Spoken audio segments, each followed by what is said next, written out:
పాకిస్తాన్ వాళ్ళు నిద్రపోకుండా చేస్తుంది భారత సైన్యం. నిన్నగాక మొన్న ఏదైతే మన దగ్గర ఉన్నటువంటి డ్రిల్స్ అంటే సాధారణ ప్రజలకి పారిపోవడానికి యుద్ధం వచ్చినప్పుడు దాక్కోవడానికి ఎట్లా అన్నటువంటి దాని మీద డ్రిల్స్ నిర్వహిస్తున్నామని ప్రకటించారు. దాంతో పాకిస్తాన్‌కి కంటు మీద కునుకు లేకుండా పోయింది. వాళ్ళ సైన్యం అంతా కూడా అలర్ట్‌గా ఉన్నారు. ఎందుకు మొన్న అట్లాగే చెప్పి ముందు రోజున అటాక్ చేశారు కాబట్టి.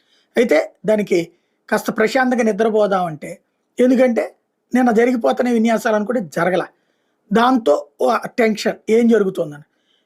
దానికేదో రాజస్థాన్‌లో ఒక రకం చెప్పారు. తర్వాతన పంజాబ్‌లో ఇంకో రకం చెప్పి ఆపారు.